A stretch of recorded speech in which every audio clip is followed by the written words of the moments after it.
저희가 했었던 것이 이제 그 4-1번의 프로세스까지 쭉 설명을 드렸죠. 제일 앞에 우리 있었던 것이 requirement analysis 하는 그 작업이 첫 번째였었죠. 그래서 스페시피케이션 만드는, 스펙을 만드는 게 있었죠. 그래서 requirement가 첫 번째고, 두 번째가 우리 그 requirement에 따라서 그 디자인을 하는데, 디자인을 하는 것도 제가 두 단계가 있다고 말씀을 드렸습니다. 베이직 디자인과 디테일 디자인 해서 그 두 가지가 있었고요.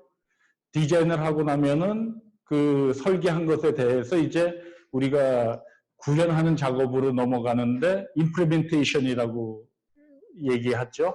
그래서 구현하는 단계에서는 또 그 구현하고 과정 중에 늘 우리가 원래 수행해야 되는 것 중에 하나가 그 과정에서는 그 시큐어 코딩이라는 것이 얘기됐었고, 우리 앞에서 디자인에서는 시큐어 바이 디자인이라는 것을 언급을 했었습니다. 더불어서 임플리멘테이션이 끝나고 나면 중요한 것 중에 하나가 V&V라고 해가지고 Validation and Verification 해가지고 검증과 확인하는 작업이 그 임플리멘테이션 후에 필요한 작업이고요. 그럼 V&V 단계가 끝나고 나면 이제 오퍼레이션 단계로 넘어가죠. 그래서 실제로 운용해 보면서 가장 중요하다고 언급했던 것 중에 하나가 컨티뉴어스 모니터링이라는 것을 말씀을 드렸습니다. 왜냐하면 운영하는 과정에서 끊임없이 살펴보면서 거기에서 발생 가능한 그 문제점이라든가 혹은 개선 사항을 도출해내는 것, 그런 도출된 것을 통해 가지고 그 시스템을 보다 더 안전하고 그 효과적으로 보호할 수 있도록 하는 것이 이제 컨티뉴어스 모니터링을 통해서 운영 단계에서 이제 작업을 하는 것이 있었고요. 거기에는 따라서 제가 그 패치 매니지먼트 시스템도 그 안에서 같이 동작한다고 말씀을 드렸었고, 그 작업이 계속 수행되다가 당연히 이제 그런 과정에서 메인터넌스 작업이 같이 연결돼서 작업이 진행되게 되어 있고요. 메인터넌스가 잘 되고 하면 우리 그 4-1번에서는 업데이트라는 표현으로 썼죠. 우리 메인터넌스하고 패치하고 하는 것들이나 이런 것들이 그 좀 더 낮게 업그레이드 하거나 업데이트 하는 것, 패치하는 것, 이런 것들이 그 단계에서 이제 작업이 일어나고, 그 작업이 끝나고 나서 더 이상 이 프로덕이든 시스템이든 혹은 컴포넌트든 이런 것들이 더 이상 사용 연한이 이제 끝났을 때에는 디스포저를 하는 단계, 즉 폐기하는 단계로 넘긴다라고 말씀드렸고, 4-1번 프로세스에서는 그것을 우리 가이드로 전부 다 안내를 했었었죠. 그게 이제 4-1번의 프로세스였었는데요. 오늘 이제 중점적으로 말씀드릴 사항은 저희가 지금부터는 이제 시스템에 대한 것, 여기서 얘기한 것은 시스템이라는 단어 의미가 좀 넓은 의미라고 말씀을 전해드렸습니다. 왜냐하면 3-3하고 4-2번이 구별되는 것 요소 중에 하나가 3-3은 넓은 의미의 시스템에 대해서 적용하는 그 시스템 시큐리티 리퀘어먼트라는 것이 이제 얘기가 되고요. 그 다음에 이제 다음 주에 할 것 4-2번은 거기에서 사용되는 시스템 내에서 사용되는 조그마한 프로덕이든 컴포넌트든 이런 것들이 이제 4-2번에서 명기가 되어 있습니다. 그래서 오늘 살펴볼 것은 3-3인데 제가 조금 있다가 슬라이드 내에서 3-3과 4-2를 비교 설명을 해드리겠지만 이 3-3과 4-2의 큰 차이점 중에 하나는 좀 전에 말씀드린 시스템과 프로덕트의 차이점도 있지만 두 번째 그냥 마이너하게 넘어갈 수도 있지만 저희는 이제 요 2013년도에 개발된 문서와 4-2번 문서는 가장 최근에 완성된 문서입니다. 따라서 그 3-3과 4-2번 문서의 갭이 약 한 7-8년의 갭이 나고 있기 때문에 즉 우리 IT 세계에서 7, 8년의 갭이면은 상당히 많은 변화가 있었지 않겠습니까? 그렇기 때문에 이 문서 3-3은 시스템에 대한 것이면서도 2013년도에 나온 문서이다 보니까 여기에서는 또 지금 업그레이드가 되거나 뭔가 바뀌어야 될 내용이 좀 포함이 되어 있을 거로 보시면 됩니다. 그렇지만 시스템에 대한 전반적인 내용이 있기 때문에 이 문서가 4-2번에서도 3-3을 준용해라라고 늘 반복적으로 이야기가 나오고 있습니다. 그렇기 때문에 3-3과 4-2번 문서는 연결시켜서 보시면 가장 좀 더 효율적으로 볼 수 있을 거고요. 그 내용이 지금 우리가 여기서 저기 전체 14개의 문서들 중에서 현재 저희가 살펴보고 있는 것이 오늘은 여기 이제 3-3에 대한 문서를 살펴보고 다음 주에 4-2번을 보게 될 텐데 그 얼개는 이런 식으로 전개해 간다고 말씀드렸죠. 1-1번과 2-1번은 필수적으로 모든 제조 보안 분야에서 살펴봐야 되는 것이고 거기에서 4-1번을 먼저 살펴본 것은 프로세스가 저 안에 있는데 여기에서도 지금 살펴보실 게 화살표의 방향이 상당히 중요하다고 말씀드렸는데 화살표 보시면은 3-3이나 4-2번을 만들어가는 과정에서는 반드시 SDL을 적용을 해야만 되게끔 되어 있습니다. 그런데 그 중에서도 먼저 살펴봐야 될 게 3-3부터 살펴보고 이 3-3은 화살표가 중요하다고 했는데 여기 화살표에 보시면은 파트 4-2번에서 쓰이고 있다라고 이렇게 지금 아주 명료하게 그림이 나와 있죠. 그래서 오늘은 이제 3-3에 대한 내용을 쭉 살펴보도록 하겠습니다. 전체적인 얼개에서 우리 이 제조보안 표준 쪽의 문서에서는 보면은 여기에 있듯이 자산 소유자와 시스템 통합 사업자, 제품 공급자 이런 식으로 구분되어 있는데 이 내용도 제가 앞에서 설명드리기는 이 부분에서 이제 시스템 통합 사업자뿐만이 아니고 메인터넌스 서비스 프로바이더 즉 그래서 여기에 서비스 프로바이더로 이제 바뀌어서 시스템 인티그레이티드 프로바이더냐 혹은 메인터넌스 프로바이더냐 또 다른 갈래로는 오퍼레이셔널 프로바이더도 살펴볼 수 있겠지요.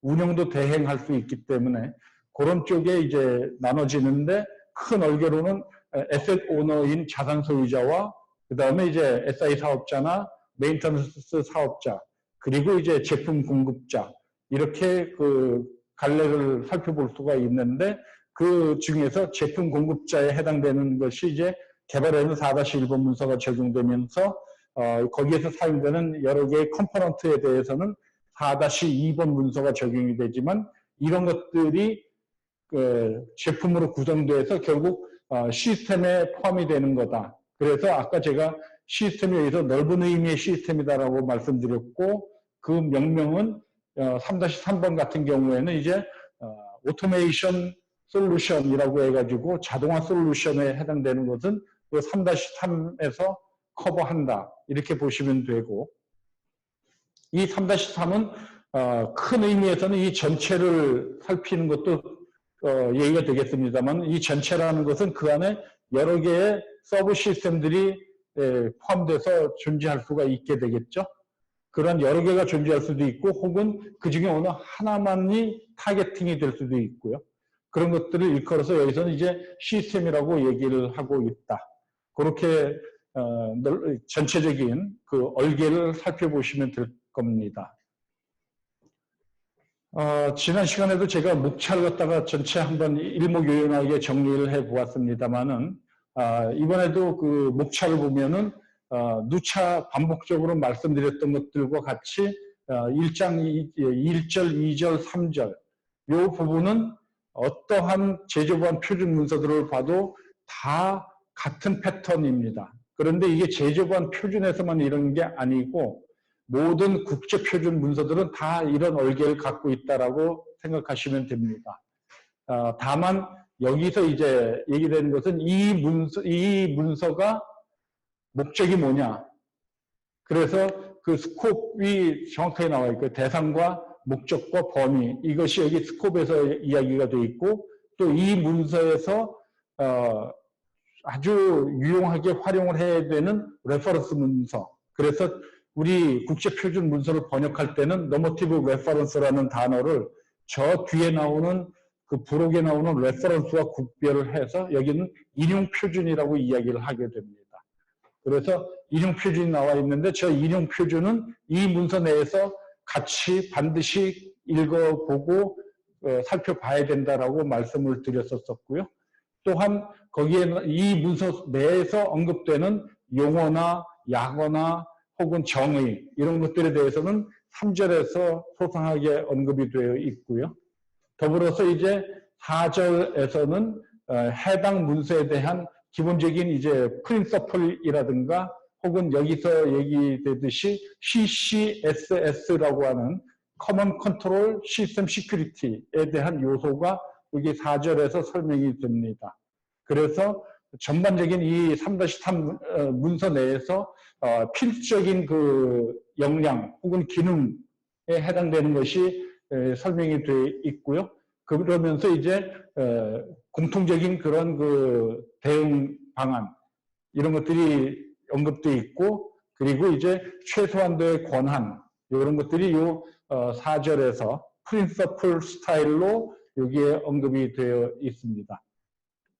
그래서 1절, 2절, 3절, 4절까지는 공통분모이지만 5절부터는 해당된 내용들을 쭉 소개를 하는데, 이것은 앞에서 우리가 1-1번에서도 살펴보셨듯이 이 내용은 그 7개의 파운데이셔널 리퀘어먼트, 그것을 FR1부터 FR7까지 해서 그 내용대로 쭉 그 속에서 필요한 보안 요구사항들을 열거해 놓았습니다.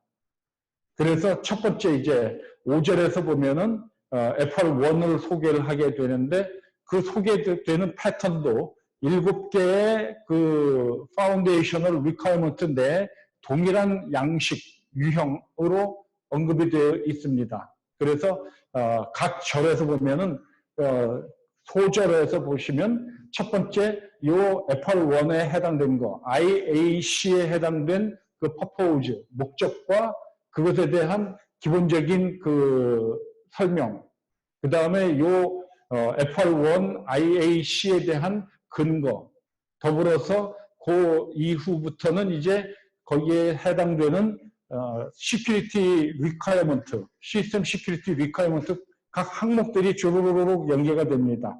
일례로 FR1에 해당되는 Identification and Authentication Control이라고 하는 IAC 쪽에서는 총 15개가 13개의 그 시스템 시큐리티 리퀘어먼트 항목들이 존재합니다. 따라서 요 5.1과 5.2 요 부분은 해당된 그 절에 대한 기본적인 설명들이 여기에 나와 있고요. 더불어서 이제 그 다음에 시스템 시큐리티 리퀘어먼트, 시큐리티 단어는 빼고 이제 SR로 표현이 되는 것이 시스템 리퀘어먼트에 해당된 첫 번째 것은 이제 Human User Identification and Authentication 해가지고 나와 있는 것이 요 4개의 패턴으로 반복적으로 이하의 모든 항목들에서 설명이 되고 있습니다.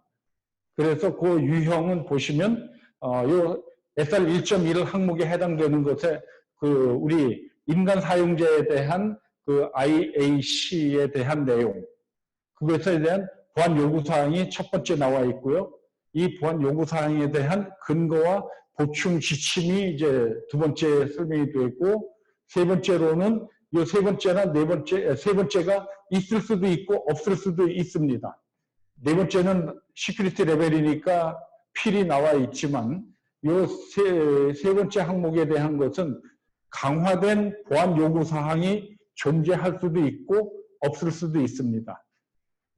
그렇기 때문에 이 4개의 패턴이 반복적으로 나타나게 될 텐데요. 그 부분은 나머지 이하의 모든 곳에 다 저게 반복적으로 있습니다.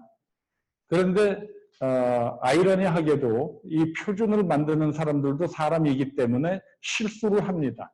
그래서 목차에서도 당연히 이런 곳에서 이 4개 항목이 반복적으로 쭉 나와 있어야 되는데, 목차에는 리퀘어먼트만 딱 8.1만 나와 있고 2, 3, 4가 누락되어 있는데 목차에만 누락되어 있는 것이지요. 실제 그 해당된 소절에 가면 그 내용들은 다 들어 있습니다. 그것은 제가 다 확인을 했고, 그래서 여기에 이렇게 이제 그 목차에는 이것만 있는 것으로 나와 있으나 전체 설명이 다 있다라고 표현해 놓은 것이 그 내용이고요. 그래서 첫 번째 그 FR1에 대한 것은 13개의 그 시스템 리퀘어먼트가 존재합니다. 그렇다면은 여러분들은 이 13개만 그 커버하면은 IAC 분야가 다 커버될 거냐? 이것은 제가 그전에도 말씀드렸듯이 요거의 근간은 일반 IT 시스템에 대한 정보 보호에 관련된 ISO 27001번과 2번 문서 이것을 근간으로 해서 같이 살폈기 때문에 여기에서 언급되지 않은 일반적인 사항들은 그 27001과 2번 문서를 기본으로 살펴서 우리한테 필요한 게 있으면 그것도 가져다가 사용하시는 게 바람직합니다. 다만 국제표준은 강제화가 아니기 때문에 이런 것들을 적용해라 라는 것이 강제화가 아니기 때문에 이 부분에 대해서는 그 여러분들께서 선택적으로 이제 사용을 하시면 될 겁니다. 여기에 지금 이제 각 절이 이렇게 구성이 되어 있고요. 그 다음에 이제 두 번째 그 파운데이셔널 리퀘어먼트는 유스 컨트롤이라고 해서 이제 사용 제어에 해당되는 것이고요. 이 사용 제어에 해당되는 것들은 전체가 14개의 그 소절로 들어있는데 앞에 제가 2개의 소절은 공통적이라고 그랬죠. 각 절마다. 따라서 여기는 14개가 아니고 그 우리 시스템 시큐리티 리퀘어먼트를 보면 12개의 항목들이 여기에 유스 컨트롤 쪽에 들어있고요. 그 다음에 세 번째로 시스템 인테그리티에 해당되는 것은 전체적으로 9개의 그 리퀘어먼트가 존재하고 있습니다. 공교롭게도 각 절마다 여기 5절에도 하나가 미스가 있었는데 6절에도 하나의 미스가 있고요. 또 7절에도 하나의 미스가 있어서 여기에 목차에는 요것만 들어있는 거로 되어 있지만 실제로는 모든 것은 다 패턴이 반복적으로 되풀이되고 있다라고 보시면 되고요. 그 다음에 네 번째 그 기본 요구 사항은 데이터 컨피덴셜리티입니다. 그래서 이 데이터 컨피덴셜리티에 대한 것이 이제 5가지가 아니고 빼기 2를 해야 되니까 3가지 항목이 존재하고요. 그 다음에 이제 9절에서는 restricted data flow 해서 제한된 데이터 흐름에 대한 것이 이제 여기에 4개의 항목들이 존재합니다. 그 다음에 이제 6번째 그 기본 요구 사항에서 보시면은 timely response to event 해서 그 사건, 이벤트에 대응하는 것을 아주 시기적절하게 대응할 수 있도록 하는 그런 것들이 2개의 문항이 그 리퀘어먼트가 존재합니다. 7번째 라스트에서는 이제 리소스 어베일러빌리티라고 해가지고 여기서는 전체적으로 8개의 항목들이 존재하고요. 이 항목들은 여러분들이 다 외울 필요도 없고 지난번에 우리 4-1번 문서도 마찬가지였었고 앞에서 2-2번 문서도 마찬가지였고 모든 것을 달달 외울 필요는 없고요. 어떠한 내용들이 어느 부분에 있다라는 정도만 이해를 하고 계시면 될 거고요. 따라서 그 부분에 대해서는 조금 있다가 시간 여유가 있으면은 그 항목들이 전체 항목에 대해서 목차로 다시 되돌아와서 쭉 한번 살펴보도록 하겠습니다. 오늘 제가 이것을 전체 진행하는 과정에서는 약 1시간 반 동안 계속 쉬지 않고 이제 말씀을 드리고 종료하고자 합니다. 중간중간에 언제든지 궁금하신 사항이나 혹은 제가 설명이 더 필요한 사항이 있으면 질문 주시면 될 거고요. 여기 제가 표준 문서들 중에서 보면은 부록에 상당히 좋은 내용들이 많이 들어있다라고 그랬었는데 여기에 그 3-3 문서의 부록은 NSB가 좀 저희한테 상당히 중요하게 사용될 문서로 보시면 됩니다. 왜냐하면 NSB에 가시면은 시큐리티 레벨에 따라서 1레벨부터 4레벨까지의 그 시스템 리퀘어먼트와 강화된 보안 요구 사항인 리퀘어먼트 인핸스먼트에 대한 모든 항목들이 어떤 것들은 레벨 어느 것에 해당되는지가 전부 다 테이블로 아주 일목요연하게 정리되어 있습니다. 그래서 우리가 NSB를 좀 더 잘 살펴볼 필요가 있고요. 저것을 살펴보면 한눈에 내가 어떤 레벨에서 어떤 항목들이 필요하구나 하는 것들을 살펴볼 수 있게 될 겁니다. 이 부분은 제가 요 다음 슬라이드부터 기본적인 사항들 1절부터 4절에 대한 사항들을 설명드리고 나서 5절부터 최종적인 11절까지의 7가지의 기본 보안 요구 사항에 대해서 설명드리면서 전체적인 것을 살펴보도록 하겠습니다. 이해를 돕기 위해서 지금 그 NSB, 조금 전에 말씀드린 이 B부터 먼저 앞당겨 왔는데요. 여기서 보시면은 기본적으로 우리 5절부터 11절까지 해서 7개의 우리 Foundational Requirement라는 기본 요구 사항이 있다고 말씀드렸죠. 그 7개에 대해서 쭉 그 한 내부에 몇 개나 있는가라고 했는데 제가 조금 전에 설명드리기로는 그 소절이 여기 그 FR1에서는 13개가 존재한다고 했었는데 실제로 이 개수는 13개뿐만이 아니고 훨씬 더 많죠. 그 내용은 여기에서 보시다시피 Requirement Enhancement라고 하는 어떤 소절에 가면 거기에 강화된 보안 요구 사항이 있는 게 있고요. 어떤 것들은 여기에서 보시면은 1.4 같은 경우는 식별자 관리 해가지고 그 속에 강화된 보안 요구 사항이 존재하지 않죠. 이런 식으로 그 정리가 되어 있기 때문에 전체적으로 여기에서 보시는 시큐리티 레벨 1에서 시스템 시큐리티 관련해서 적용해야 하는 항목들은 토탈 37개의 항목이 여기서 적용이 돼야 됩니다. 그래서 적용해야 될 것들이 여기 P로 이렇게 쭉 표시가 되어 있고요. 이 항목들은 내가 시큐리티 레벨 1으로 3-3 인증을 받겠다라고 한다면 저 37개 항목에 대해서 어떻게 적용하고 어떻게 구현하고 했다라는 것들을 SDL, 즉 4-1번을 근간으로 해서 쭉 살펴보셔야만 한다라는 겁니다. 그런데 이게 제가 반복적으로 말씀드렸지만 여기에서 레벨 1이 37개 항목이다라고 해서 저 37개 항목은 반드시 구현해야 되는 거냐라고 말씀드렸었죠. 37개 항목 중에서 나는 35개만 구현할 수도 있습니다. 왜냐하면 어떤 기능은 내가 만들고 있는 시스템에서는 활용하지 않는다라고 한다면 그 항목은 빼도 되는데 다만 제외할 때에는 반드시 제외하는 합당한 사유를 기술해 놓아야만 합니다. 기술하지 않고 그 항목을 제외하고 신청하게 되면 반드시 부적합이 나오게 됩니다. 즉 인증을 통과하지 못하는 거죠. 그렇기 때문에 여러분들이 이 부분에서 살펴보실 것은 시큐리티 레벨 1에서는 37개의 항목을 적용하면 되겠구나. 그 중에서 나한테 필요한 항목들을 골라내면 되겠구나 라고 생각하시면 되는 거고요. 레벨 2로 가면 60개가 필요하고요. 레벨 3로 가면 90개가 필요하고요. 레벨 4로 가면 100개가 필요합니다. 염두에 두셔야 될 것은 제가 요거 몇 년도라 그랬죠? 출간된 게?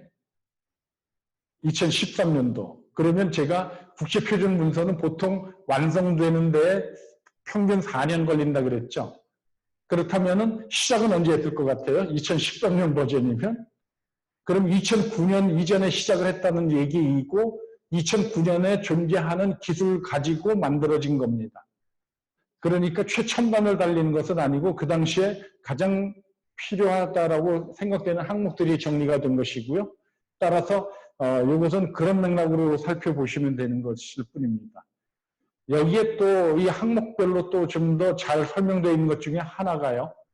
여기 보시면은 보안등급과 항목수에 대해서도 있지만 이 부분은 그 항목이 이 문서에 몇 절에 가면 내용이 있느냐라는 것까지 다 매핑을 해 놓았기 때문에요. 오히려 NSB를 살펴보시고 내가 무슨 작업을 할 때 이 부분이 내가 필요하다. 그런데 이게 어떻게 되어 있을까라는 걸 살펴보신다면은 여기서 딱 가시면은 몇 절이구나라고 해서 가실 수도 있고요.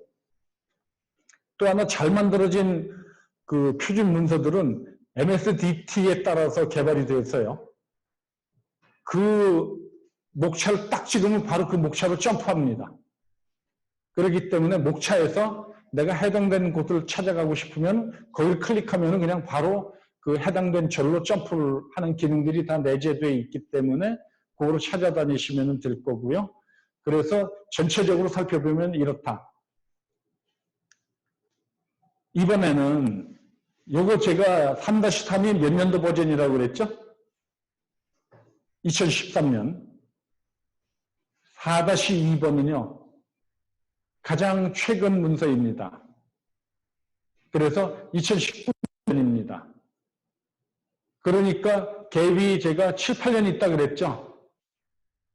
그래서 이 부분에서는 훨씬 더 상세하게 들어가 있고요. 더불어서 앞에서 슬쩍 지나가서 이해 못하셨을 수도 있는데 이 4-2번 문서에 가면요. 컴포넌트다라고 얘기를 한다고 그랬었죠. 맨 처음에 제가 기초적인 설명드리면서 4-2번 문서는 컴포넌트다. 그런데 최근에 여기에 프로덕트라는 단어가 더 추가가 됐다라고 말씀을 드렸었는데 그 컴포넌트는 4가지로 나눠져 있습니다. 그래서 4가지의 컴포넌트는 애플리케이션에 대한 컴포넌트, 그리고 인베디드 디바이스에 대한 컴포넌트, 네트워크에 대한 컴포넌트, 호스트에 대한 컴포넌트. 그래서 사실은 이 컴포넌트를 다 결합시키면 하나의 시스템이 돼버리는 거죠. 소프트웨어도 있고 인베디드 된 디바이스도 있고 네트워크 장비도 있고 거기에 서버 장비도 있고 그러면 이게 전체적인 풀 시스템 다 구현하는 데 필요한 것일 수 있잖아요. 그래서 과거에는 컴포넌트라고만 얘기하다가 지금은 저 앞에 단어가 프로덕트라는 단어가 더 붙여졌고 이 그림에서도 보시면은 이런 것이 이 안에서 하나의 서브 시스템으로 동작할 수도 있는 거죠. 그렇기 때문에 이 4개에 대한 항목들로 쭉 넓어져 있습니다. 그래서 제가 이 뒤에서 3-3와 더불어서 4-2번 문서하고 같이 매핑을 시켜 놓은 것이 보시면은 내용이 동일합니다. 동일하다는 게 우리 Foundational Requirement 속에서 시스템 Requirement 1.1 봤잖아요. 저기에서는 지금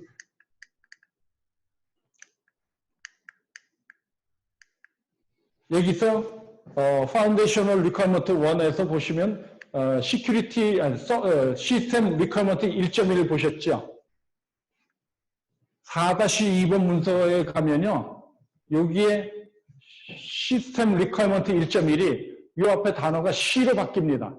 컴포넌트 시큐리티 리퀘어먼트 1.1.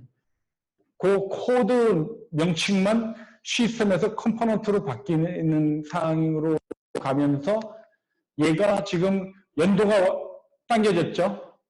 최근 문서잖아요.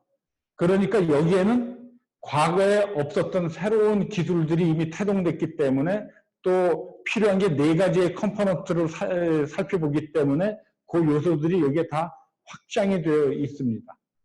그래서 근간은 3-3을 근간으로 했지만 4-2번에서는 좀 더 현대화되고 그러면서 4가지 컴포넌트 유형에 따른 것들이 필요할 때마다 적재적소에 추가됐다. 그래서 여기 제가 색깔로 표기해놨죠. 붉은색 표기로 나타나 있는 것은 3-3 문서나 4-2번 문서 중에서 어느 한쪽에만 들어있는 것은 붉은색으로 표현을 해놨고요. 녹색 같은 경우는 그 내용은 같은데 얘가 4개의 컴포넌트 유형에 따라서 추가되어 있는 것. 그렇게 색깔로 구분을 해 놓았습니다. 그래서 내용을 살펴보시면 3-3 보면 SR 1.1 요거 시스템 리퀘어먼트 1.1이죠. 4-2번으로 보면 얘가 CR로 바뀐다 그랬죠. 컴포넌트 리퀘어먼트 1.1. 그런데 보면 인간 사용자 식별 및 인증. 근데 여기는 그냥 사용자 식별 및 인증이라고만 되어 있습니다. 인간 사용자든 같은 맥락이죠. 단어 앞에 휴먼이라는 단어가 들어갔냐 빠졌냐라는 거고 번역 차원에서는 원문에 충실하게 번역하는 게 기본 예의이기 때문에 휴먼 인터페이스 혹은 휴먼 유저 이러면은 인간 사용자, 인간 인터페이스 이렇게 사용했을 뿐이고요. 내용은 사용자 식별 및 인증 똑같고 그 다음에 보다 강화된 보안 요구사항으로 RE1에서는 유일 식별 및 인증, 여기도 유일 식별 및 인증. 그 다음에 RE2에서는 모든 인터페이스 다중 인증 이렇게 돼 있었는데 요것은 요거하고 일맥상통하지만 여기에 RE2번을 보시면 신뢰할 수 없는 네트워크의 다중 인증 이렇게 돼 있잖아요.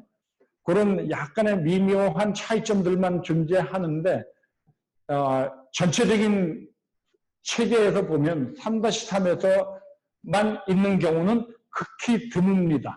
이 케이스 같은 것으로서 극히 드물 뿐이고 나머지는 다 4-2번 쪽에서 훨씬 더 세밀하게 내용들이 정리되어 있습니다. 따라서 이 부분은 나중에 다음 주에 제가 이 4-2번 문서를 살펴보면서 여러분들하고 쭉 얘기를 하게 될 거고요. 이런 식으로 지금 이제 구현이 되어 있다. 그 중에서 우리 4-2번에서 보시면 녹색 보시면 여기에 원래 무선 접근 관리 그렇게 되어 있었는데 여기는 SR로 되어 있었잖아요. 근데 CR로 되어 있어야 되는데 CR로 안 가고 얘는 무선 접근 관리가 네트워킹과 관련된 거니까 NDR로 되어 있습니다. 네트워크 디바이스 리퀘어먼트 해가지고 NDR로 표기되어 있다라는 것일 뿐이고요. 내용은 같죠? 그 다음에 우리 13번 문서 봐도 여기에 보면은 신뢰할 수 없는 네트워크 경유 접근해서 얘도 똑같은데 다만 얘는 SR 1.13번으로 되어 있었는데 여기는 NDR 1.13으로 되어 있죠. 그러니까 코드 명칭이 바뀌었죠. CR이 아니고 NDR로 들어갔다라는 것을 살펴보실 수가 있는 거고요.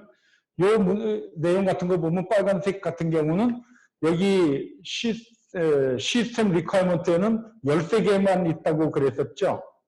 그랬는데 여기는 14번째 대칭 키 인증 강도 해가지고 우리 보통 사용하는 공인인증서 체계, RSA 체계와 달리 데스라든가 트리플 데스 이쪽에 해당되는 대칭 키에 관한 것도 같이 포함이 되어 있다. 왜 그러냐면 어떤 현장에서는 RSA 인증 쪽만 쓰는 게 아니고 우리가 데스도 얼마든지 쓸 수 있기 때문에 다만 데스는 이제 해킹 당했었던 사례가 있고 그렇기 때문에 트리플 데스로 바꿔 쓰든지 좀 더 강화된 암호 방식을 사용하거나 키 방식을 사용하게 되겠죠.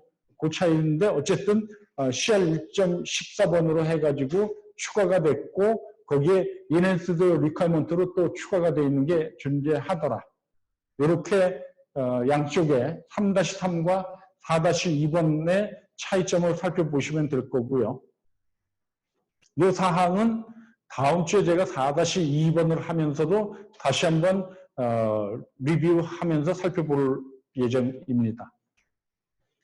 전체적으로는 이렇게 되어 있습니다. 그래서 어느 정도 차이가 있나라고 보시면은 이런 정도로 이제 차이가 존재합니다. 이런 케이스 같은 경우는 모바일 코드 그전에는 시스템 리퀘어먼트 2.4 이 항목 하나로 되어 있었는데 이쪽으로 오면서 4개의 우리 디바이스로 나눠졌다라고 그랬죠. 컴포넌트. 그러니까 우리 소프트웨어 애플리케이션 리퀘어먼트와 Embedded Device Requirement, Host Device Requirement, Network Device Requirement 해가지고 저 모바일 코드에 관련된 항목들이 이 4가지 유형으로 확장된 거죠. 이것은 이제 컴포넌트 쪽에 갔을 때 이런 유형으로 그렇게 나타난다라고 보시면 될 겁니다. 그 다음에 또 이런 것들이 이제 추가가 된 거지요. 기본적으로 부인 방지에 대한 것들이 있었고, 그 밑에 이제 그 추가가 된 것은 2.12 밑에 2.13으로 해가지고, 여기 3가지 항목이 더 추가가 됐다라고 보시면 됩니다. 여기 이 내용에 가면은 상당히 더 많은 내용이 추가가 됐죠. 감사 정보 보호 했는데 이쪽 시스템 리퀘어먼트에서는 딱 2개의 그 엘리먼트만 존재했는데요. 이쪽에 오니까 쫘라라락 늘어가지고요. 엄청나게 많은 그 엘리먼트들이 여기에 추가가 됐죠. 그래서 이 부분은 보시면은 과거와 2013년 버전의 문서와 이제 2019년 버전의 문서의 그런 차이점들이 이제 이렇게 상당히 세밀하게 보이는 거죠. 해서 이게 전체적으로 이렇게 그 7개의 파운데이셔널 리퀘어먼트 별로 주르륵 정리가 되어 있습니다.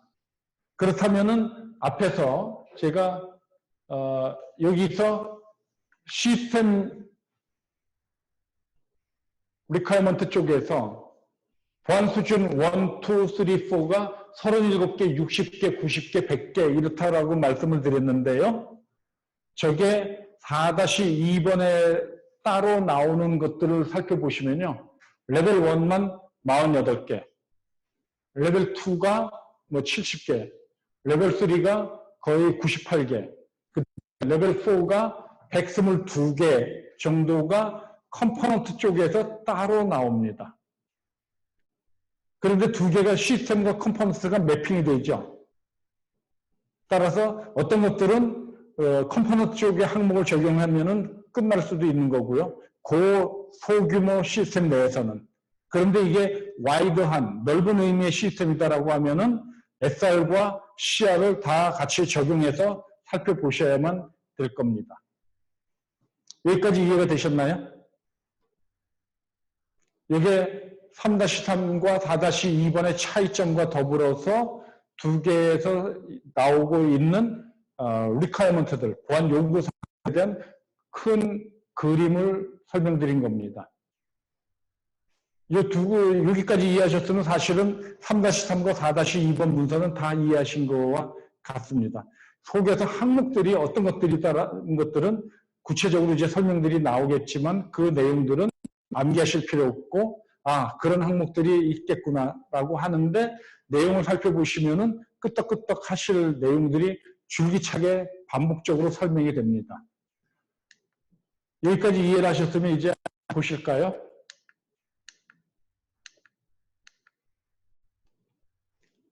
(3-3) 문서 속으로 들어가 보겠습니다. 지금 NSB부터 먼저 살펴봤어요. 제가 NSB가 상당히 유용하다라고 말씀을 드렸고, 그걸 앞에서 먼저 살펴본 거고요. 이 3-3 문서의 기본적인 목표입니다. 목적. 그 스콥에 대해서는 여기 7가지 기본 요구사항, 파운데이셔널 리퀘어먼트와 관련된 상세한 기술적 제어 시스템 컴포넌트 요구사항을 제공한다. 이렇게 얘기했죠. 그런데 제가 생각하기에는 이 컴포넌트라는 단어를 빼야 되지 않을까 싶은데요. 제가 오류를 일으켰는지 나중에 한번 다시 살펴보겠습니다만은 얘는 시스템에 대한 것을 설명하고 있다라고 보시면 될 겁니다. 이 내용들은요, 제가 1-1번 문서 설명을 드리면서 컨셉도 말씀을 드렸고 모델도 설명을 드렸었습니다. 그 당시에 어떤 얘기가 나왔었냐 하면요. 존과 컨두잇이라는 용어 기억하세요? 영역과 전송로라고 번역한다고 그랬죠? 컨두잇을 뭐 통신 경로라고 번역하는 분들도 있고 혹은 도관이라고 설명하는 분들도 있는데 그러한 설명보다는 현재 이제 전송로로 쓰자라고 저희 전문가들 사이에서 이제 결정을 내려가지고요. 그 내용이 이제 존과 컨듀잇에 대한 그 속에서 필요한 사항들도 다 같이 포함되어 있다라고 보시면 되고, 그 7가지의 그 기본 요구 사항은 이런 것들 1-1에 정의된 내용을 가지고 앞에서 목차에서 제가 또 테이블에서 매핑된 것들을 살펴보면서 쭉 설명드렸던 그 내용 중심적으로 소개가 되어 있다라고 되어 있고요.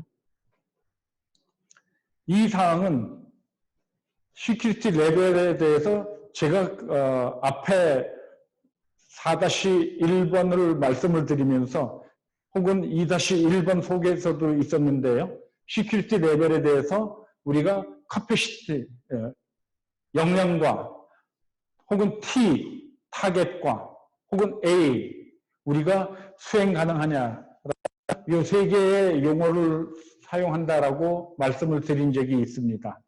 그래서 그 중에서 이것은 이 요구사항에서 해야 될 역량은, 요구되는 역량은 이 제어 시스템에 해당된 것. 이 제어 시스템이라는 것은 이 7가지 유형의 제어 시스템에 해당되는 내용들에 대해서 내가 그 역량을 어느 정도 가져가야 되느냐 하는 것에 대해서 이 내용들이 소상하게 정리되어 있다라고 보시면 된다라는 겁니다.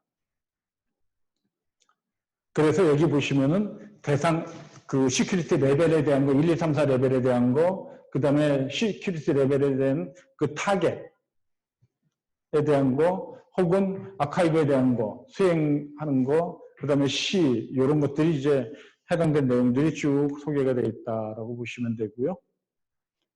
제가 노머티브 레퍼런스는 이 문서를 살펴보면서 반드시 같이 살펴보고 준용 같이 해야 되는 문서다라고 말씀을 드렸는데, 여기서 소개된 게 이제 1-1번 문서 필요하다, 그 다음에 2-1번 문서 필요하다. 이 2개 문서. 앞에서 우리 그림에서도 보셨듯이 이 문서들 중에서 1-1번과 2-1번은 필수다라고 말씀드렸죠.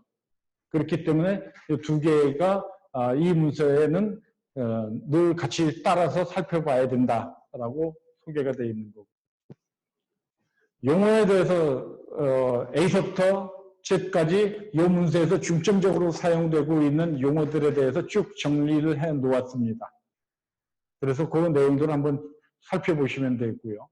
이 용어들 쭉 했으니까 살펴보다가 문서 중간중간에 보고 있는데 이런 용어는 생소하다 그러면은 이쪽에 가서 그 용어가 의미하는 바가 뭔가 이해해 보시면 되고요. 그 다음에 이제 약어에 대해서 이렇게 쭉 설명이 되어 있습니다. 그래서 제가 제가 1-1번 문서에서였던가요? 2-1번에서였던가 전체적인 약어 개수 약 400개 정도 된다고, 아니 약어가 아니고 용어 개수 약 한 400여 개가 된다라고 그랬고, 약어도 한 200여 개 된다라고 말씀드렸습니다. 그 내용은 1-2번 문서에 들어있죠. 그런데 희한하게도 국제표준 문서에서 1-2번 문서를 구하기가 어렵습니다. 안 나옵니다. 그런데 재미있는 것은 이 표준을 만든 곳이 대부분 미국에 있는 ISA 99 커뮤니티에서 만들었다고 했잖아요. 우연하게도 제가 ISA 99 사이트에 가서 살피다가 1-2번 문서를 거기서 발견했습니다. 그런데 거기는 IEC 표준 문서가 아니고 ISA 62443-1-2번 문서로 되어 있고, 그 다음에 제가 현재까지 가지고 있는 모든 표준 문서에 대해서 나온 것을 다 용어나 약어를 일목요연하게 쫙 해서 엑셀 파일로 정리를 해보니까 그 헤아린 것이 약 400개 대 200개 정도 됐더라라는 것을 말씀을 드렸었고요. 그래서 여기에 이제 그 약어도 쭉 A서부터 Z까지 다 들어 놓았습니다. 그래서 이 내용 문서들은 여기서 살펴보면서 약어 이게 뭘까라고 의아스러울 때는 이쪽으로 점핑해서 보시면 될 거다라는 거고요. 컨벤션입니다. 이 문서 속에서 기술되어 있는 명령 규칙에 대한 내용인데요. 그것은 이 문서는 기본적으로 이런 것을 지금 시스템 리퀘어먼트로 확장했다.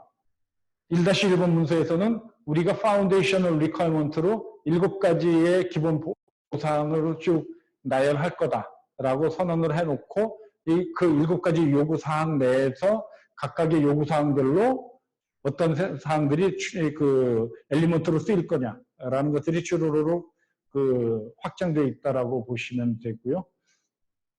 따라서 그것은 모든 FR들은 앞에서 질문 주셨듯이 PPPP 이렇게 돼 있듯이 모두 4개의 시큐리티 레벨로 정의된 세트를 가지고 있다. 목차에는 거기에서 놓치고 기술되어 있지 않은 항목들이 있는 것 같이 보인다 하더라도 본문에 가면 다 모든 것들이 4가지 정의된 세트들이 다 있더라라는 걸 말씀을 드렸었고요. 그렇다면 이제 우리가 막연하게는 레벨 1과 레벨 4는 레벨 1에서 4로 갈 때마다 개수도 늘어났고 그러면 뭔가 이제 보안 강도도 좀 강화되고 그러겠구나라고 생각을 했지만 그런 것들이 여기서는 어떤 방식으로 설명이 되어 있냐면요. 전부 다 7개의 기본 요구사항들에 대해서 똑같은 패턴으로 정리가 되어 있는데요.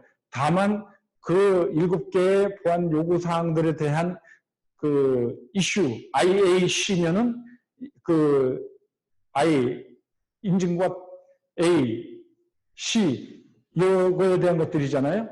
그러면은 그 내용이 그 뒤에 부수로 되어 있고요. 다만 레벨에 대한 차이는 어떤 식으로 살펴보시냐면은 여기에 제가 파란색으로 이렇게 표시해 놓았죠. 레벨 1은 그냥 도청 또는 일반 노출 통한 이런 식으로 아주 미약하게 되어 있습니다. 그 다음에 레벨 2는 낮은 동기의 단순한 수단을 사용 그랬는데 레벨 3는 적당한 동기의 뛰어난 수단, 단순한 수단 대신에 뛰어난 수단이고요. 동기도 낮은 동기에서 적당한 동기로 됐고 그 다음에 레벨 4는 높은 동기의 뛰어난 수단을 사용해서 이 부분에 대해서 공격받을 가능성이 존재한다. 그렇기 때문에 그것은 레벨 1부터 2, 3, 4까지 강도를 높여가는 것은 레벨 4 같은 경우는 이 시스템이나 이 컴포넌트들은 아주 중요한 것들이기 때문에 외부에서 이쪽에 공격당할 가능성이 높다라고 하면은 이제 이러한 케이스에 해당된다라고 보시면 되는 거고요. 그런 케이스에 해당될 때는 100가지 항목을 적용해야 된다라는 거죠. 100가지 다 적용해야 된다 그랬죠?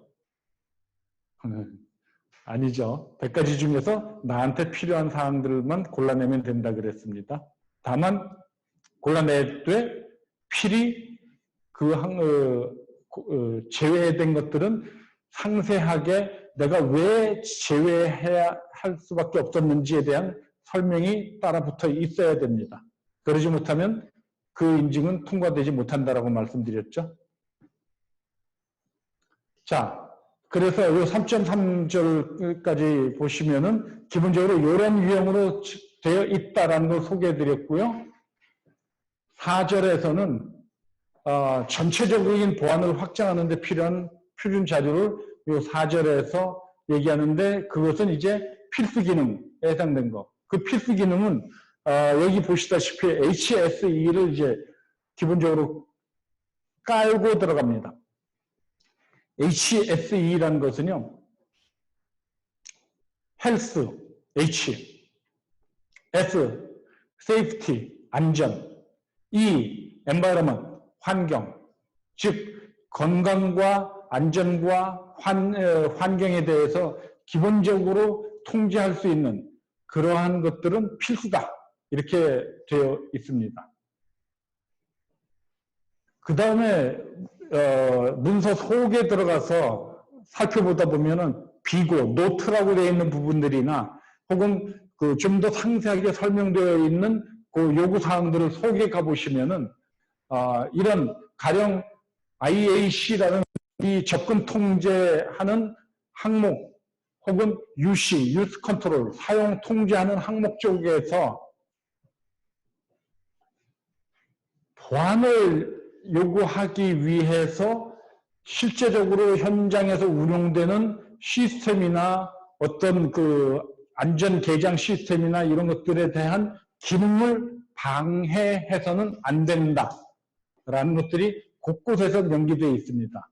즉, 그 현재 그 안전함을 더 우선으로 하니까 HSE가 중요하다고 그랬잖아요. 그러니까 HSE를 해칠 수 있는 어떠한 보안 요구 사항들도 존재할 수 없다. 이렇게 이해하시면 됩니다. 기본은 HSE이고 그러면서 또 다른 기본은 안전 개장 시스템이나 그 스카다나 혹은 뭐 발전소나 이런 데서 발전기나 이런 거 필수적으로 돌아가야 되는 시스템들이 거기에 보안이 적용돼야 되겠다. 그 보안이 뭐 IAC든 UC든 이런 항목들이 적용되겠다고 해서 그 기능들이 동작되는 걸 방해해서는 안 된다라는 거죠. 그것이 여기에서 쭉 그런 식으로 설명이 되어 있습니다. 이런 거는 essential function이다라는 거죠. 또 제가 존과 컨듀잇 중요하다고 누차 말씀드렸죠. 그 존과 컨듀잇을 구분하는 데 있어서도 구분했던 거를 해놓은 것이든 구분하는 과정이든 거기서 보안이 방해 요소가 돼서는 안 된다. 혹은 그것이 고립 모드가 됐다 하더라도 고립 모드라는 것은 우리가 어떤 쪽에 소규모 시스템이 문제가 야기됐으면 일례로 발전기가 6개가 돌아가고 있다가 한 개의 발전기가 그 부분에 어떤 문제점이 있다라고 보여서 거기를 다 고립시켰다라고 했을 때라도 그 고립된 내부에서 보안 요소 가지고 운전이나 운영에 방해돼서는 안 된다라는 것이 기본적인 필수 사항이다라는 것들이 쭉 그 여기에 4절에서 소개가 되어 있습니다. 그 다음에 이제 그 보안 대책 중에서 우리가 카운터 메저 중에서 보완 대책이요. 보안이 아니고요. 보완 하는 대책. 이것은 3-2 문서의 지침을 기반으로 해서 얘기하는데 여기서 적용되어야 될 것들 중에서 어떤 기능은 특정 시스템에만 요구되는 사항일 수도 있다. 그런데 그런 것들은 반드시 어떤 식으로 표현이 되어 있냐 하면요. 제어 시스템은 뭐뭐뭐뭐 하는 역량을 제공해야 한다. 라는 식으로 모든 이 뒤에서 나오는 문서들을 보시면요. 속의 내용들은 다 이렇게 되어 있어서 저 부분은 컬러풀하게 따로 처리를 해 놓았습니다. 그래서 그거는 이따가 샘플 하나 보시면은 소상하게 이해하실 거고요. 뭐 이런 거 부가적인 설명이고요. 그 다음에 이제 최소 권한. 이런 것들은 어떤 것들은 최소한 이런 것들은 지원을 해야만 된다. 혹은 반대적으로 어떤 것들은 거기에 권한을 줄 때 최소한으로만 줘야 된다. 뭐 이런 것들이 이제 여기에 그 내용들이 기술되어 있다라고 얘기하고 있습니다. 여기 4절까지 이해가 되셨나요? 이 문서에 기본적인 사항들 쭉 나열이 되어 있고 설명이 되어 있었습니다. FR1 Identification 인식과 and Authentication Control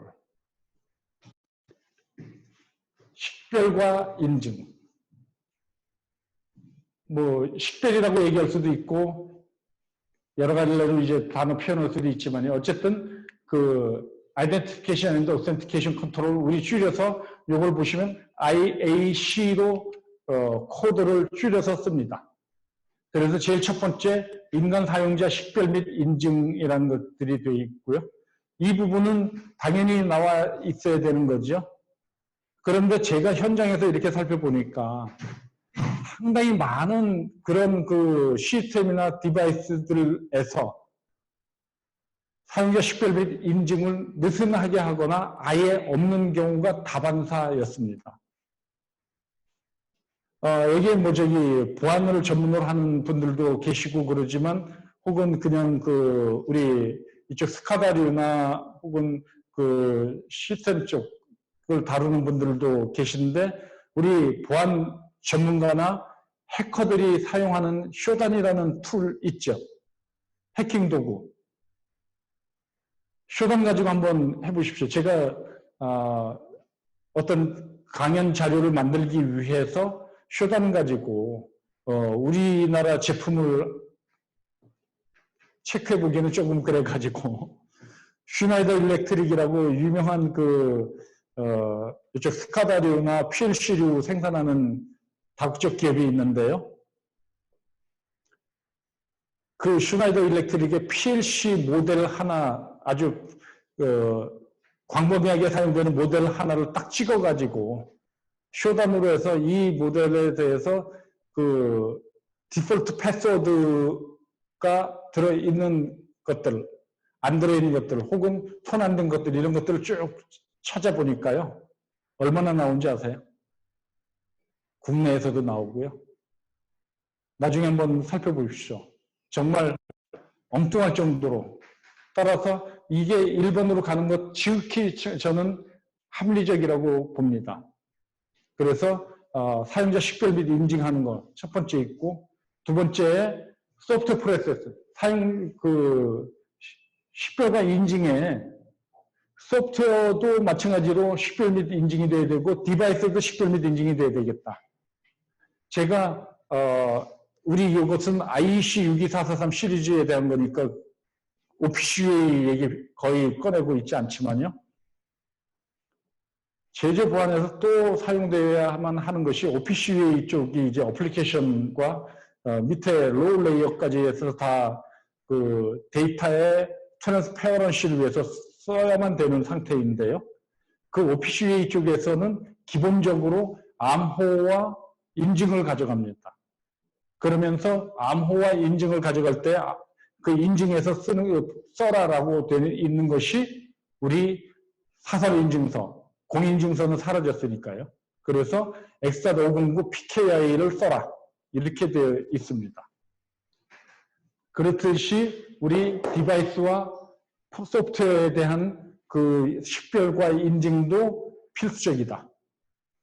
그런 식별과 인증을 위해서 필요한 것이 계정 관리가 필요할 거고, 아이덴티파이어, 식별자 관리가 필요할 거고, 서티피케이터, 인증자에 대한 관리가 필요할 거고, 이런 것들이 또 무선으로 접근이 될 수도 있기 때문에 될 수도 있는 게 아니고요. 현장 가면 와이파이 무수하게 씁니다. 오히려 다른 것들보다 와이파이 쓰고 있고요. 즉, 우리 무선 공유기 같은 거 다반사로 쓴다라고 보시면 되는데 무선 보안은 제로로 되어 있다라고 보시면 될 거고요. 그렇기 때문에 무선 접근 관리 얘기하게 되고, 그 다음에 그러한 아까 제가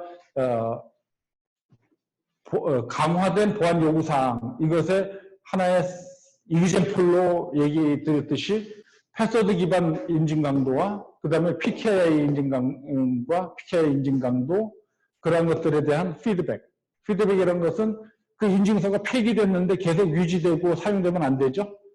그런 것들부터 해서 그 폐기 목록, 이런 것들도 필요하기 때문에 실제 피드백. 그 다음에 이런 것들에 대해서 그 로그인 시도가 실패되는 사례들에 대해서 우리가 모든 게 다 기록되고 관리되어야 될 거다라는 것이고요. 그 다음에 시스템 사용 알림에 대한 내용. 우리 잘 아시다시피 보안에서 중요하게 취급한 것 중에 하나가 너무 우리가 아이디 로그인 할 때 로그인 실패 경우에 구체적으로 너가 뭐 때문에 로그인 실패된다라는 것을 주지 마라라는 것이 보안의 기본이죠. 그런 것과 같이 시스템 사용 알림의 범위, 뭐 이런 것들이 되어 있고, 그 다음에 이제 우리가 신뢰할 수 없는 네트워크를 경유한다라는 것들은 우리 퍼블릭 인터넷을 통해서 접근하는 사례였죠. 실제로 최근에 불거진 여러 그 스카다 시스템의 해킹 사례나 이런 것들을 보면은 대부분들이 그 퍼블릭 인터넷에 무단으로 접속해서 악성 코드에 감염되고, 혹은 무단으로 그 여러 가지 그 기능들을 사용하는 바람에 걸리는 경우가 다반사였습니다. 그렇기 때문에 여기 신뢰할 수 없는 네트워크 경우에서 접근하는 경우는 어떠하게 해라 라는 것들이 여기 13개의 항목이 쫙 정리가 되어 있습니다. 그 13개의 항목 정리가 되어 있는 것의 패턴은 이렇게 나온다. 그러면서 기본적인 사항이 여기에 애플 1의 IAC에 대한 목적은 모든 사용자, 여기 모든 사용자라고 하면 사람도 대상이고 소프트웨어 프로세스도 대상이고 디바이스도 대상이다 라고 돼 있죠. 그것에 대해서 식별하고 인증하는 것이 여기 퍼포즈 목적이다.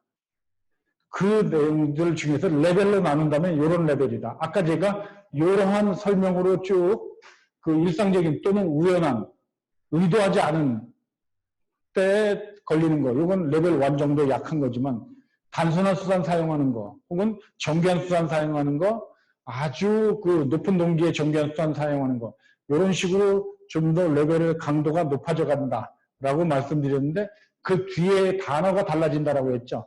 얘는 식별과 인증 아이템이니까 파운데이셔널 리퀘어먼트 1번에 대한 것은 식별과 인증이니까 이 뒤에가 식별과 인증으로 됐고 2로 가면 유스 컨트롤이잖아요. 사용 인증. 그러니까 거기에 가면 여기는 사용 인증으로 딱 단어만 바뀌었지 요 레벨을 구분하는 그 강도는 요 똑같은 수준을 가지고 간다라고 되어 있고요. 이거에 대한 근거는 IAC에 대한 근거니까요. 그래서 그 IAC에 대한 보호 요구 등급을 판단해야 된다. 그리고 이것을 가지고 할 때는 모든 사용자의 신원을 검증하여 제어 시스템을 보호하는 것이 여기에 관련 근거다라고 얘기를 하고 있고요. 5.1 소절과 5.2 소절은 모든 이런 식의 각 항목의 기본 요구사항 항목들마다 첫 번째는 퍼포즈에 대해서 얘기하고요. 두 번째는 레이셔널에 대해서 얘기하고 그 다음에 세 번째부터 각각의 이제 보안 이런 식으로 항목별로 엘리먼트별로 이렇게 나옵니다. 그런데 제가 정리한 것은 이 테이블로 정리를 했는데요. 5.3 그 다음에 5.3.1 5.3.2 3, 4 이렇게 가고요. 더불어서 거기에 이제 속에 강화된 요구사항 RE가 있는 경우가 있고 없는 경우가 있다고 그랬죠. RE가 있으면은 이런 식으로 추가가 됩니다. 그러면서 제가 여기에 그 앞에 빨간 글씨로 되어 있는 것은 우리 그 여기에 컨벤션 규칙에서는 보시면 제어 시스템은 하면서 뭐뭐뭐뭐를 제공해야 한다 이렇게 설명한다고 말씀드렸죠. 그래서 이 부분은 이제 인간 사용자 식별 및 인증이기 때문에 첫 번째 것에 그것은 이러한 기능을 제공을 해야 된다라는 것이 보안 요구사항이고요. 이 보안 요구사항에 대한 것은 여기에 근거 및 보충 지침에서 상당하게 소상하게 설명이 들어가 있습니다. 5.3, 그 다음에 5.3.1에서 보안 요구사항, 5.3.2에서 근거 및 보충 지침, 5.3.3에서 enhanced requirement 되어 있는데 그 5.3.3 속에 가면 5.3.3.1 해가지고 RE1 있는데 유일 식별 및 인증입니다. 이것은 모든 인간 사용자를 유일하게 식별하고 인정하는 역량을 제공해야 된다. 그러면은 유일 식별자하고 얘하고는 어떤 차이가 있을까요?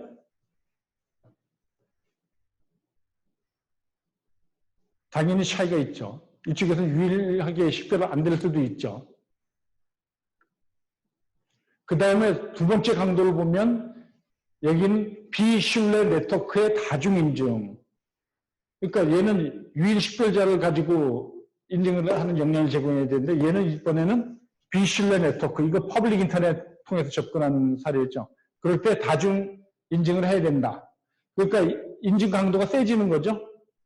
그 다음에 얘는 비신뢰 네트워크뿐만이 아니고 더 강화된 것은 모든 네트워크에서 다 다중 인증을 해야 된다.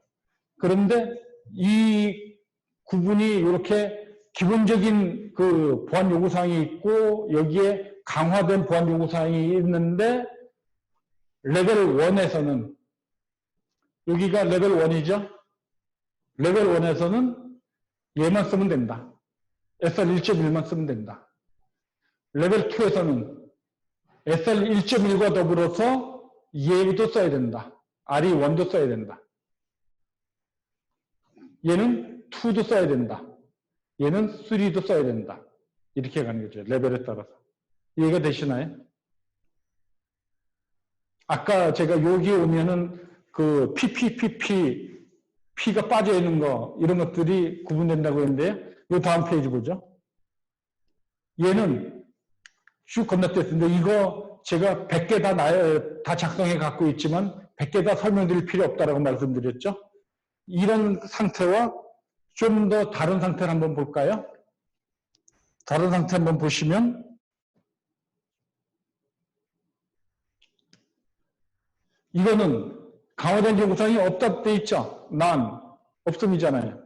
얘는 즉 SR 1.4만 존재한다는 얘기예요. 식별자 관리, 아이덴티파이어 관리해야 된다. 그 식별자라는 것은 사용자 혹은 그룹, 역할이나 제어 시스템 인터페이스별로 식별자 관리를 지원하는 역량을 제공해야 된다. 저거 하나만 있다는 겁니다. 그렇다면은 얘는 레벨 1, 2, 3, 4 모든 거에 공통적으로 적용되는 거다. 레벨 1이든 2든 3든 4든 얘는 강화된 요구사항인 requirement enhancement가 없기 때문에 얘가 없기 때문에 이 항목 같은 경우는 이렇게 다 없는 항목들은 모든 레벨에서 다 필수적으로 적용해야 된다라는 거죠. 앞에 거하고 딱 구분 차이점 이해가 되죠? 얘와 얘. 그런데 이 enhancement 하는 것에 개수는 맥시멈으로 4개까지만 허용이 되더군요. 4개 이상은 없습니다. 빵개도 있죠. 얘 빵이죠. 0개부터 4개까지 요 강화된 보안 요구사항은 가능하더라라는 거고요. 그래서 그런 식으로 되어 있고, 어떤 것은 이 안에 보시면 시스템 리퀘어먼트 내에서 제어 시스템은 뭘 제공해야 된다, 또 제어 시스템은 뭘 제공해야 된다, 제어 시스템은 뭘 제공해야 된다라고 저 안에 쭉 정리되어 있는 거 있습니다. 강화된 보안 요구사항 아니면서도 여기에 이 안에 이런 게 다 언급되어 있기도 하다라는 거죠. 그런데 그 내용은 이 제목과 같이 해서 이해하시면은 그래, 그런 것 기본적으로 필요해라고 이해하실 수 있는 것이요. 로그인 시도 실패죠. 우리 여러분들 왜 로그인 할 때 내가 패스워드 잘못 입력해서 다시 입력하고 들어가는 경우에 있죠. 그 반복 횟수 얼마나 가져갈 거냐? 그런 거 기능을 제공해야 되느냐, 안 해도 되느냐, 이런 건데 제공해야 한다라고 돼 있죠. 만일 이 기능이 우리는 구현해야만 된다라고 한다면은 이 사항들은 필수적으로 다 구현이 돼야 되는 겁니다. 여기 강화된 요구사항의 것들은 해당된 레벨에서만 적용하면 됩니다. 이해되셨나요?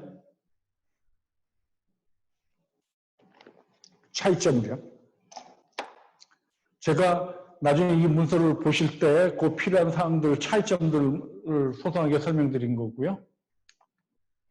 예, 그게 이제 우리 IAC에서 살펴봤던 거고요. 이번에는 유스 컨트롤입니다. 아까 제가 이 파란색 이거는 다 같은 맥락으로 레벨이 강화됐죠? 그러면서 뒤에 단어가 바뀐다 그랬습니다.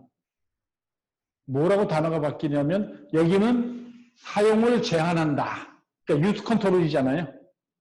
그러니까 요 절에서는 요 6절에서는 유스 컨트롤이니까 요 뒤가 사용을 제한한다, 사용을 제한한다, 사용을 제한한다 그 같은 내용이지만 단지 레벨 1은 일시적이거나 우발적인 혹은 레벨 2는 단순한 수단을 사용해서 뭔가 목적을 갖고 들어간 거고 얘는 목적이 없이 우발적으로 불거지는 거고 얘는 어떤 적당한 동기를 가지고 정교한 수단 사용하는 거고 높은 동기로 이런 식으로 차이가 있고 나머지 사람들 속에서도 내용은 유스 컨트롤에 대한 거. 그래서 어떤 식으로 명기가 되어 있냐면 SLC인데 요구되는 역량인데 그것은 유스 컨트롤에 대한 거다. 그러면서 요 뒤에서 보시면은 이런 식으로 여기에는 IAC로 되어 있고 제어 시스템이 있다. 그런데 요 뒤로 가면 요 부분이 UC로 바뀝니다. 컨트롤러.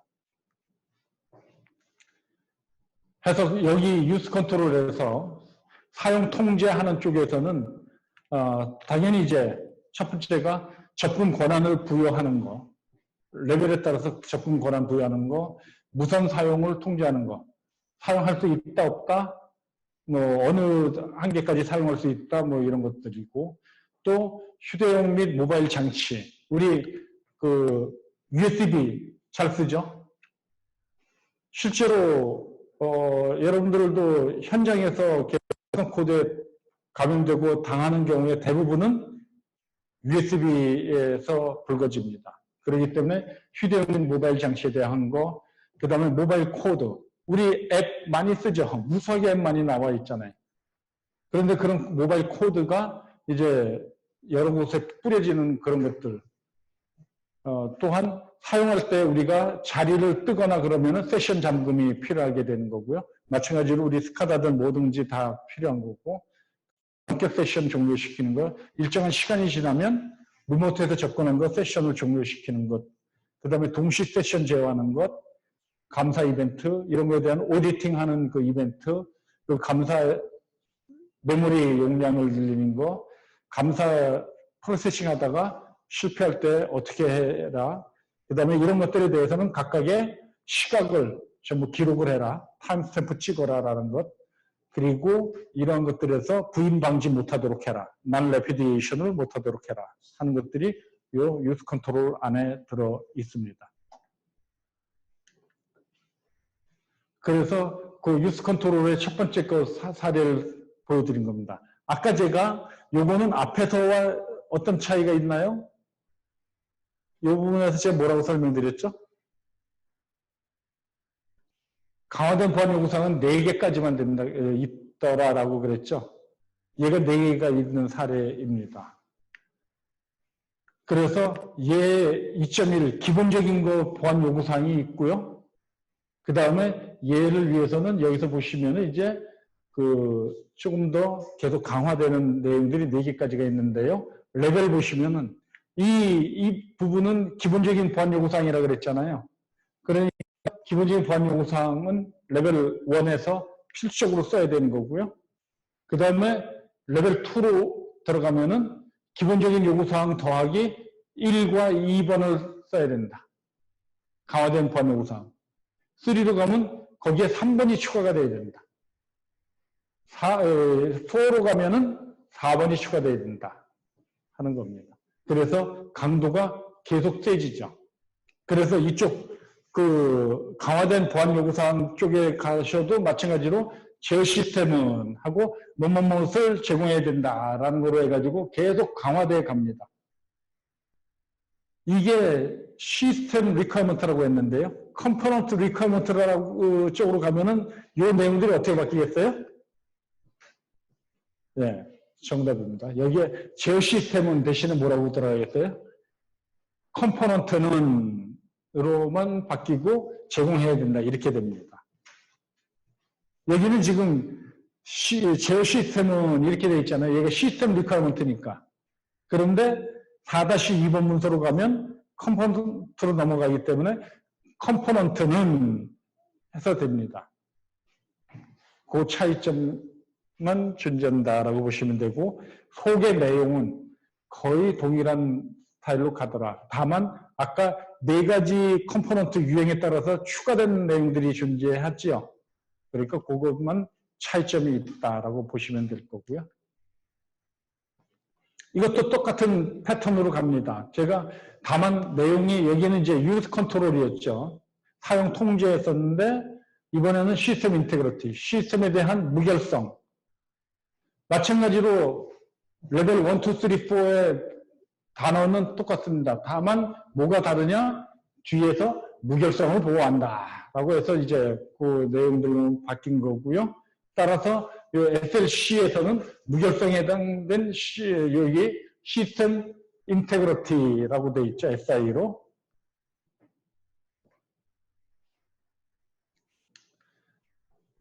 이 시스템 인테그리티 SI 쪽에 해당되는 것은 토탈 9가지의 엘리먼트가 존재합니다.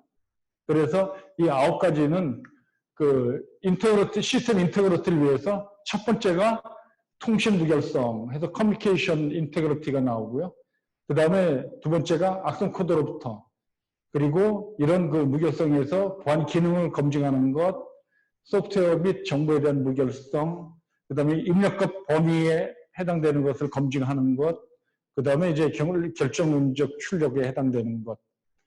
딱 출력이 이 범위 안에서만 나와야 되는데 오버된 것들이 나온다. 그러면 그걸 가차없이 자르고 처리해야 된다는 것. 그리고 오류가 불거졌을 때 오류 처리하는 거, 세션에 대한 무결성,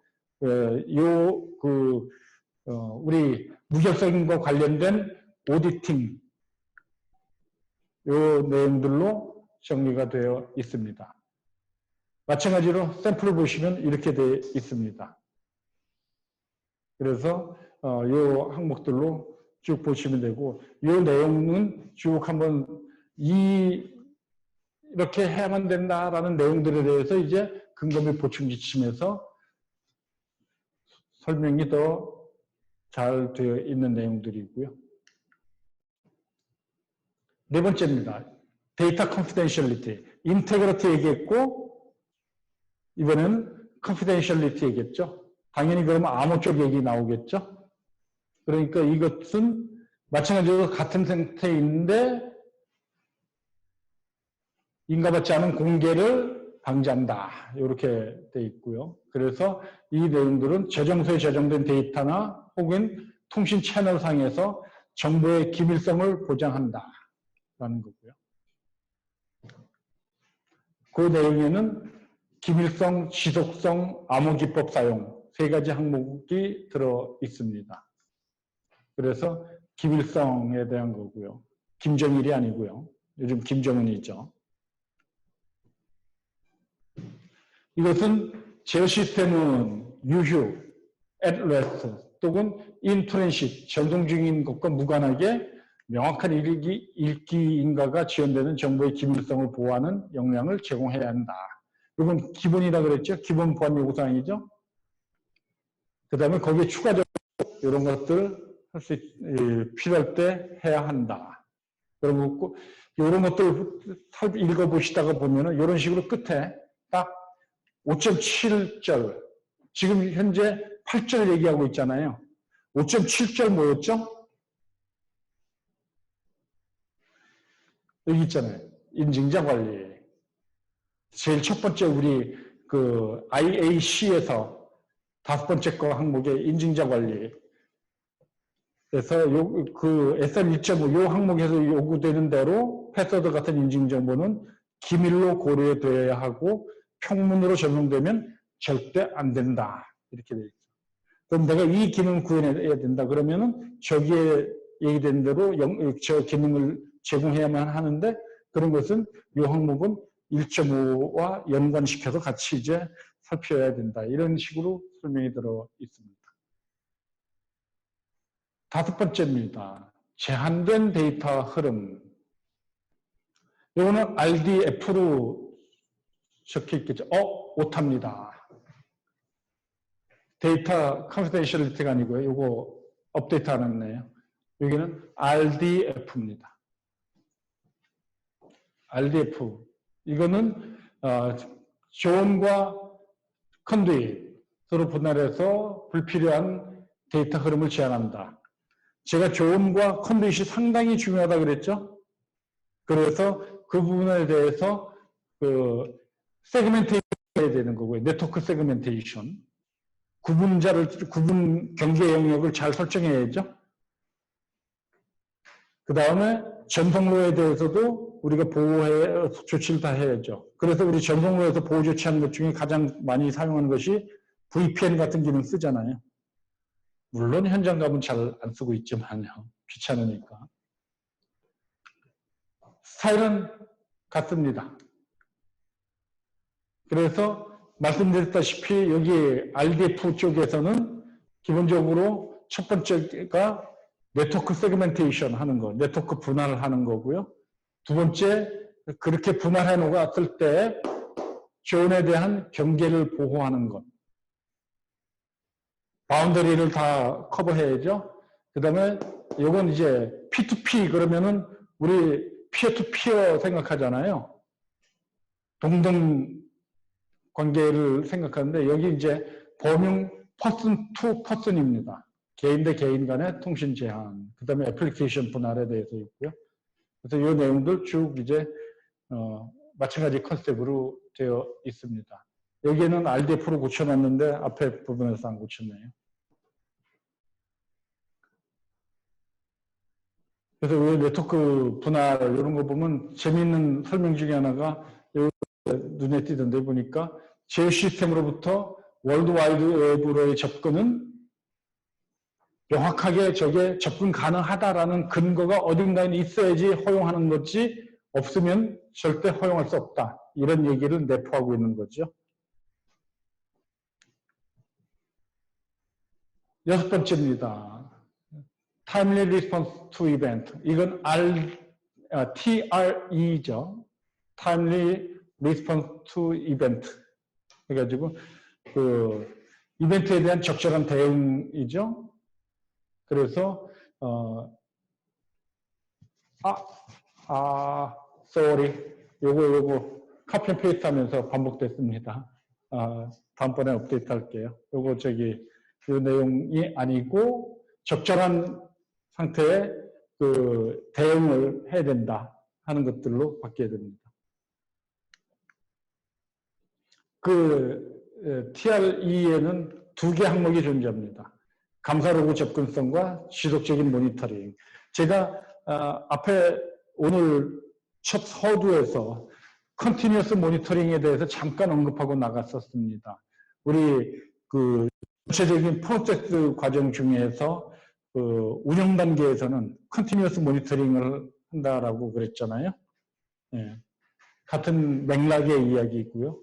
그다음에 여기에 그 적절한 시기에 그 대응할 수 있도록 그렇게 하려면은 결국 감사 로그가 오디팅 로그가 잘 쌓여 있어야 되고 그에 대해서 접근성이 보장돼야 된다. 갑자기 날아갔다거나 접근을 못 한다거나 그러면은 안 된다라는 거고요. 지속적인 모니터링 뭐 아시다시피 그 상황을 쭉 살펴서 예지 보전을 할 수 있어야 된다라는 것 측면의 이야기이고요. 그래서 감사 로그 접근성에 대한 얘기이고요. 그 다음에 일곱 번째로 이제 availability 얘기입니다. CIA 얘기 다 들어있죠? 그러면서 이제 액세스 컨트롤 접근 통제에 대해서 얘기를 했었고요. 그래서 우리 리소스 어베일러빌리티에서는 마찬가지로 서비스 거부 상황을 방지해야 된다라고 얘기하는 건데 이 어베일러빌리티에서 우리 가장 그 확실하게 여러분들 알고 있는 게 도스 공격에 대해서 대응 방안이 있어야 되는 거죠. 어베일러빌리티를 해치는 것 중에 가장 그 극명한 사례가 도스 공격이잖아요. 디도스나. 그렇기 때문에 여기서 보시면은 제일 먼저 이제 도스에 대한 것부터 언급이 됩니다. 서비스 거부 방지하는 거, 그 다음에 리소스 매니지먼트 하는 거, 이런 거 어베일러빌리티를 보장하기 위해서는 백업이 잘 돼 있어야죠. 그래야지만 그 문제가 생겼을 때 바로 복구 들어가잖아요. RTO를 줄이는 작업하는 거. 그래서 그런 백업, 그 다음에 제어 시스템 복구 및 재구성하는 거, 비상전원, 이머전시 파워 매니지먼트 하는 거, 그 다음에 그 구역, 네트워크나 보안에 대해서 구성 설정하는 거, 미니멀 펑션을 갖는 것, 그 다음에 이런 것들에 대한 그 전체적인 컴포넌트 목록. 저게 우리 자산관리 대장 얘기 제가 언뜻 했었는데요. 그런 것들처럼 제어 시스템에 대한 컴포넌트 목록을 제대로 갖추고 있어야 된다라는 것들이 여기서 8가지 항목을 도출해 줍니다. 그래서 여기에 도스 방지하는 것에 대해서 쭉 얘기가 되어 있고요.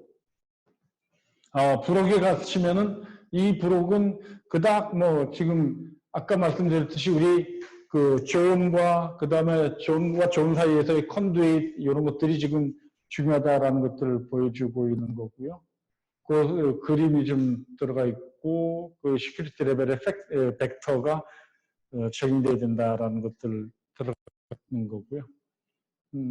요 그림 뭐 그닥 레벨 저희 NSA는 그렇게 뭐 신통한 게 없었고요.